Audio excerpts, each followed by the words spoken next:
भारतात व महाराष्ट्रात सर्वत्र आढळणारे आडनाव म्हणजे थोरात होय. थोरात घराणे सूर्यवंशी आहे, असे इतिहासकार मानतात.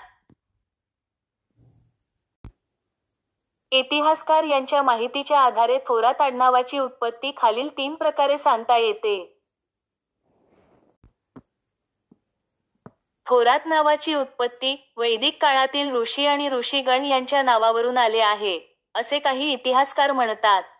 वैष्णव संप्रदायातील लोक विष्णू भगवंताने हे नाव दिले असे म्हणतात.